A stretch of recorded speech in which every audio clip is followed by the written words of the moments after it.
مسلم شریف، اللہ اکبر، مسلم شریف کے اندر یہ بات موجود ہے کہ اللہ کے حبیب صلی اللہ علیہ وسلم عورتوں سے بیعت لے رہے ہیں، آقا کریم عورتوں سے بیعت لے رہے ہیں، اور بیعت کے اندر جو باتیں حضور ان سے بیعت لے رہے ہیں جن باتوں پر، ان میں ایک چیز یہ ہے کہ تم لوگوں نے میت پر نوحہ نہیں کرنا، کیونکہ اللہ کو غموں میں سب سے زیادہ جو آواز بری ہے وہ نوحے کی آواز ہے، یعنی میت پر لوگ چیخ کر پکار کر روتے ہیں، آواز نکال کر روتے ہیں، میت کی خوبیاں اس کی جو ہے وہ اوصاف بیان کر کے روتے ہیں، اس کو نوحہ کہتے ہیں۔ ایک حدیث پاک میں آتا ہے جب میت پر کوئی نوحہ کرتا ہے تو اللہ اس کے فرشتے اس پہ لعنت کرتے ہیں۔ نوحہ کرنا حرام ہے، کسے نہیں پتا کہ نوحہ کرنا حرام ہے، مگر قربان جائیں جب میرے سرکار عورتوں سے بیعت لے رہے ہیں کہ میرے آقا نے فرمایا نوحہ نہیں کریں گے، تو ام عطیہ نام کی خاتون عرض کرتی ہے یا رسول اللہ زمانے جہالت میں میرے گھر میت ہوئی تھی تو فلاں خاندان کے لوگ میرے گھر نوحہ کرنے کے لیے میرے ساتھ مل کر کے رونے پیٹنے آئے تھے، آقا کریم یہ ان کا مجھ پر احسان اور قرض ہے، آقا اگر اجازت دے تو میں بھی اس خاندان کے اندر نوحہ کر سکتی ہوں۔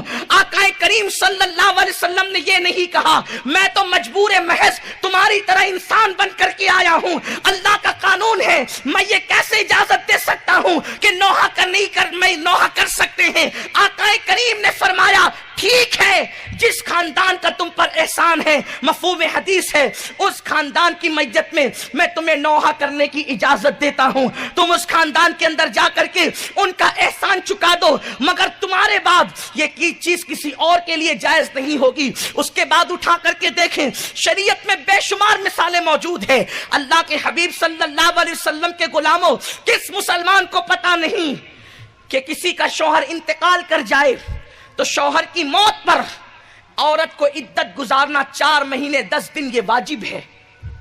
اس کو 4 مہینے 10 دن کوئی سنگھار نہیں کرنا، کوئی زینت نہیں کرنا، مگر سیاستہ اٹھا کر کے دیکھیں جب حضرت سیدنا جعفر طیار رضی اللہ تبارک و تعالی عنہ شہید ہو گئے تو ان کی بیوی حضرت اسماء بنت امیس آقا کریم صلی اللہ علیہ وسلم ان کے پاس تشریف لائے اور ارشاد فرمایا تو نے صرف 3 دن سوگ کرنا ہے بس، اور 3 دن کے بعد تو جو چاہے کرے، یعنی 4 مہینے 10 دن کی وہ عدت کی مدت اللہ کے رسول صلی اللہ علیہ وسلم نے 3 دن کے اندر سمیٹ دی۔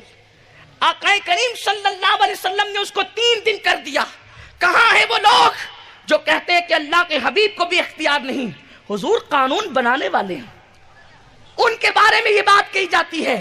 دراصل یہ دل کا روگ ہے، یہ دل کی بیماری ہے، اللہ کے حبیب صلی اللہ علیہ وسلم کی عظمت پر یہ حملہ ہے۔ ہم کہتے ہیں شریعت کو تحفظ بالکل ملنا چاہیے، لیکن شریعت سے زیادہ تحفظ ناموس رسالت صلی اللہ علیہ وسلم کا ہونا چاہیے، کیونکہ شریعت لانے والے، شریعت بتانے والے، خدا کا پتہ بتانے والے اللہ کے حبیب صلی اللہ علیہ وسلم ہے۔ اگر حضور علیہ السلام کی ذات کو مشکوک کر دیا گیا معاذ اللہ تو نہ قرآن محفوظ رہے گا، نہ حدیث محفوظ رہے گی، نہ اذانیں محفوظ رہے گی، نہ نمازیں محفوظ رہے گی۔ بولنے والوں، بولنے سے پہلے ذرا سوچا تو کرو کہ اللہ کے حبیب صلی اللہ علیہ وسلم کے بارے میں کیا باتیں کر رہے ہو، حضور کے بارے میں کیا باتیں کہہ رہے ہو۔ اختیارات مصطفیٰ صلی اللہ علیہ وسلم کا لوگ انکار کرتے ہیں۔ قربان جائیں، مسلم شریف، بخاری شریف اٹھا کر کے دیکھیں، حضرت سیدنا ابو ہریرہ رضی اللہ تعالی راوی ہے، فرماتے ہیں ایک مرتبہ ایک شخص بارگاہ رسالت مآب صلی اللہ علیہ وسلم میں آیا اور آ کر عرض کیا یا رسول اللہ میں ہلاک ہو گیا، یا رسول اللہ میں ہلاک ہو گیا۔ آقا کریم نے فرمایا کیا ہوا؟ حدیث پاک کا مفہوم ہے، اس نے کہا کہ میں نے ماہ رمضان المبارک میں یعنی رمضان شریف کے روزے کی حالت میں اپنی بیوی کے ساتھ وظیفہ زوجیت ادا کر لیا۔ بزرگوں کی موجودگی میں، بچوں کی موجودگی میں اس سے زیادہ محتاط اور بائیہا الفاظ اس معاملے کو پیش کرنے کے لیے میرے پاس نہیں ہے۔ اگر اس سے زیادہ محتاط الفاظ ہو تو میرے بڑے میری رہنمائی کر دیں۔ انہوں نے کہا میں نے وظیفہ زوجیت ادا کیا۔ کیسے؟ روزے کی حالت میں، جبکہ حرام ہے۔ اور اللہ کا قانون یہ ہے کہ اگر ایسا کیا تو 60 روزے رکھے یا 60 مسکین کو کھانا کھلائے، یہی تو ہے، غلام آزاد کرے۔ شریعت نے مختلف انداز میں اس کا کفارہ بتایا، اس کو کفارہ کہتے ہیں۔ آنے والا آیا، دیکھیے بڑے سے بڑے مفتی صاحب کے پاس کوئی بھی مسئلہ لے کر کے آئے گا، مفتی صاحب کہیں گے یہ ہے اور یہی ہے، اگر وہ واقعی مفتی ہے تو یہ ہے اور یہی ہے، اس کے سوا کچھ نہیں۔ الحمدللہ ہم سنیوں کے یہاں تو فتوے بکتے نہیں ہیں، ہم لوگ فتوے بیچنے والے، فتوہ فروخت تو لوگ ہم نہیں ہیں۔ اس لیے ہمارے یہاں جو بات برسوں سے کہی جا رہی ہے وہ بات آج بھی کہی جا رہی ہے، اور انشاءاللہ قیامت تک یہی بات کہی جائے گی۔ سبحان اللہ سبحان اللہ۔ اس لیے کہ ہماری شریعت جو ہے وہ پارلیمنٹ کی میز پر بیٹھ کر تیار نہیں ہوئی ہے، شریعت مصطفیٰ جان رحمت نے عطا فرمائی ہے۔ تو ہمارے یہاں قانون نہیں بدلتے، قانون ہمارے یہاں تبدیل نہیں ہوتے، اللہ اکبر، لیکن مصطفیٰ جان رحمت کی بارگاہ عرش مقام ہے۔ آنے والا آ کر کہتا ہے حضور ایسا ایسا ہو گیا، اللہ کے رسول صلی اللہ علیہ وسلم نے ان کو کفارہ بتایا کہ 60 روزے رکھ لو۔ کفارے میں ظاہر سی بات ہے کہ ایک روزے میں صبر نہ ہوا تو 60 میں پھر صبر کیسے ہو سکتا تھا؟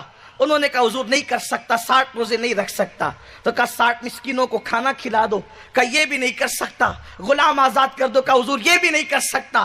اللہ کے حبیب صلی اللہ علیہ وسلم کو وہ کہتے جاتے تھے نہیں کر سکتا نہیں کر سکتا۔ دیکھیے کوئی دوسرا مفتی ہوتا، مجیب ہوتا تو وہ کیا کہتا؟ نہیں کر سکتے تم جانو، ہم نے تو قانون بتا دیا۔ یہ جو بات کہی جا رہی حضور صرف قانون بتانے والے ہیں، یعنی دوسرے الفاظ میں کتاب میں نبی کو ڈاکیہ کی حیثیت دی گئی ہے، وہ تو صرف ڈاکیہ کی طرح ہیں، وہ لاتے ہیں اللہ سے اور ہمیں پہنچا دیتے ہیں۔ آپ بتائیں جس سے لاتے ہیں اور جس تک پہنچاتے ہیں ڈاکیہ کی حیثیت کیا ہوتی ہے؟ لوگ نبی کو ڈاکیہ کہتے ہیں، استغفر اللہ۔ اللہ تبارک و تعالیٰ لوگوں کو ہدایت عطا فرمائے۔ پھر لوگ ہم سے کہتے ہیں اختلاف کی بات نہ کیا کرو، لوگ تو خود اختلاف کے کانٹے بوتے ہیں، اگر ان کانٹوں کو ہم اٹھائیں تو ہم مجرم کیوں ہیں؟ ہم کیوں مجرم ہیں؟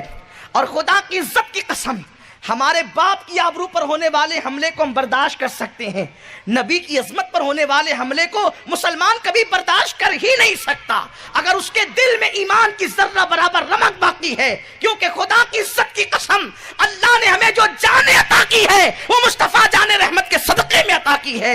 اس لیے کہ جان تو بستروں پر بھی جا سکتی ہے، لیکن جو جان مصطفیٰ جان رحمت کے عشق میں جائے وہ جان پر ہزاروں زندگیاں قربان ہے۔ دل ہے وہ دل جو تیری یاد سے معمور رہا، سر ہے وہ سر جو تیرے قدموں پہ قربان گیا۔ نعرے تکبیر، نعرے رسالت یا رسول اللہ، نعرے رسالت یا رسول اللہ۔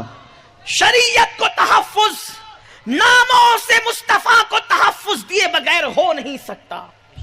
اور یاد رکھیں شریعت سیاسی لیڈروں سے کبھی محفوظ نہیں ہوئی ہے، شریعت کو تحفظ ملا ہے تو خانقاہوں سے ملا ہے۔ سیاسی اڈے ہمیشہ سیاست کے مخالف رہے ہیں۔ اکبر کا دربار دیکھ لو، مامون کا دربار دیکھ لو، یہ سارے جو دربار تھے جسے دنیا جلال الدین اکبر کہتے ہیں، لوگ اس کو اکبر دی گریٹ کہتے ہیں، وہ اپنے وقت کا بدترین ملحد جس نے دین الہی قائم کر کے شریعت کا مذاق اڑایا، لیکن جب سیاسی دربار سے شریعت کا مذاق اڑا تو خانقاہ سے سلسلے قادریہ کا وہ عظیم بطل جلیل جسے دنیا شیخ عبدالحق محدث دہلوی کے نام سے جانتی ہے، وہ عاشق مدینہ کھڑا ہوا، اور سلسلہ نقش بندیہ جس پر قیامت تک ناز کرتی رہے گی، وہ فاروق اعظم کا شہزادہ شیخ احمد سرہندی مجدد الفسانی رحمت اللہ علیہ یہ کھڑے ہوتے ہیں اور شریعت کو تحفظ فراہم کرتے ہیں۔ لیکن جنہوں نے شریعت کو تحفظ دیا ان کا صاحب شریعت سے قلبی دل کا تعلق تھا، تبھی شریعت کو تحفظ نصیب ہوا۔ جن کا تعلق قلب کا مصطفیٰ جان رحمت سے نہیں ہوگا وہ شریعت کو کبھی تحفظ نہیں دے سکتے۔ جانتے ہیں لوگ نقشبندی ہونے کا دعویٰ کرتے ہیں، لوگ قادری ہونے کا دعویٰ کرتے ہیں، لوگ چشتی ہونے کا دعویٰ کرتے ہیں، لیکن ان خانقائی لوگوں کا مزاج کیا تھا جانتے ہیں؟ شیخ عبدالشیخ مجدد الفسانی احمد فاروقی سرہندی کیا کہتے ہیں؟ اپنے مکتوبات میں فرماتے ہیں کہ اے اللہ میں تیری عبادت اس لیے کرتا ہوں کہ تو میرے محمد کا خدا ہے. یہ توحید کی خدمت کرنے والا، ہندوستان میں توحید پر سب سے زیادہ مواد فراہم کرنے والا، اپنے دور کا سید الموحدین کہہ رہا ہے کہ میں خدا کی عبادت اس لیے کرتا ہوں کہ او رب محمد، وہ میرے محمد کا رب ہے. آپ توجہ تو فرمائیں. لیکن لوگ کیسی باتیں کرتے ہیں؟ دل سے تعلق مصطفیٰ توڑ کر شریعت کے تحفظ کے لیے نکلے آپ. یہ نہیں ہو سکتا، اس لیے کہ شریعت تو ان کی اداؤں کا نام ہے. ورنہ 4 مسالک دنیا میں وجود میں آنے کی کیا وجہ تھی؟ حضور نے کسی دور میں ناف کے نیچے ہاتھ باندھا، کبھی اوپر باندھا، کبھی زور سے آمین کہا، کبھی دھیرے کہا، ہے نا. آقا کریم صلی اللہ علیہ وسلم نے پھر کیا ہوا؟ حضور نے جس کو ترک کر دیا پھر وہ زندہ کیوں رہی؟ اس لیے کہ صوفیہ فرماتے اللہ کی مرضی تھی، محبوب نے جس ادا کو باقی رکھا وہ بھی باقی رہے، جس کو ترک کر دیا وہ بھی باقی ہے. تیری سیرت تیری صورت زمانے سے نرالی ہے، تیری ہر ادا پیارے دلیل بے مثالی ہے.